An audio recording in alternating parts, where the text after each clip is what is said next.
A good but neglected place to start a course on colour is to ask what kinds of things we perceive as having colours. In this short video, I'll describe a simple exercise I use to introduce three important kinds of colours. Colours perceived as belonging to objects themselves, to the light falling on objects, and to the light reaching our eyes from objects. For this exercise, I'll refer to a cardboard cube painted all over with the same orange paint, but you could adapt these instructions for any uniformly coloured object. Examine the cube and observe how the appearance of each face changes depending on the amount of light it receives, and think carefully about how best to describe these changes. One common answer is that the perceived colour of the cube is darker on the face turned away from the light, and certainly the light from this face would match the light from a darker coloured chip under a given level of illumination. But it would be missing something very important about visual perception to leave it at that. Looking again at the actual cube, ask yourself, do you perceive the cube itself to have different coloured faces, or do you perceive the cube to have similarly coloured faces illuminated by different amounts of light? I'd argue that in this image we perceive uniform orange, white and black coloured objects in the arrangement shown top right, and also a pattern of light and shade, that is, a pattern of illumination of varying intensity, as shown bottom right. Notice that we perceive these two patterns superimposed in the same rectangle, as though we perceive the colours belonging to the objects through the illumination.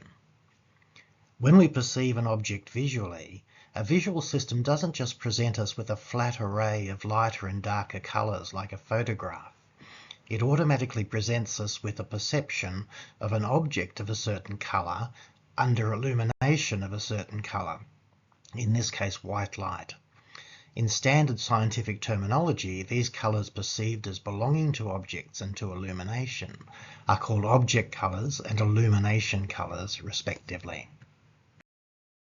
You might like to look at other uniformly coloured objects and make similar observations.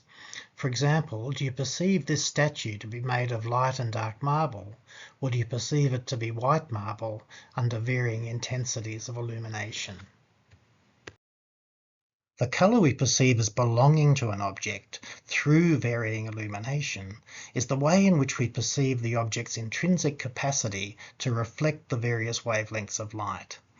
This object colour perception remains relatively constant through wide variations of viewing conditions, and as a result we tend to perceive it to be a seemingly fixed inherent property of the object. However, this constancy of object colours is not perfect. In simultaneous contrast, for example, the colours of the neighbouring areas impact the colour we perceive an object as having.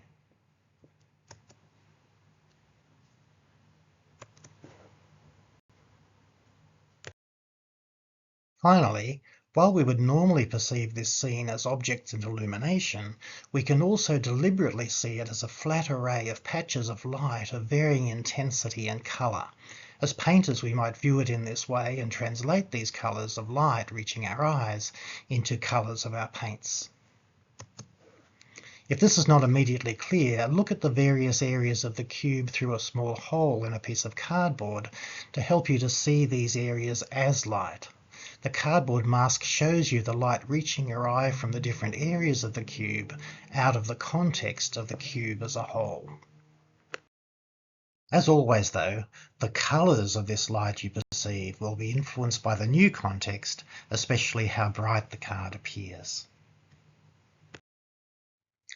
Having used the orange cube exercise to introduce these three important kinds of colours at the start of my course, I continue the first session with a detailed look at the various attributes of colours of objects and colours of lights, their interrelationships and importance, again making use of the orange cube along with other illustrations. Stay tuned for many more colour exercises like this to be posted very soon on the website of the ISCC AIC Colour Literacy Project, an international initiative to provide state-of-the-art educational resources that strengthen the bridges between the sciences, arts, design and humanities. Thank you.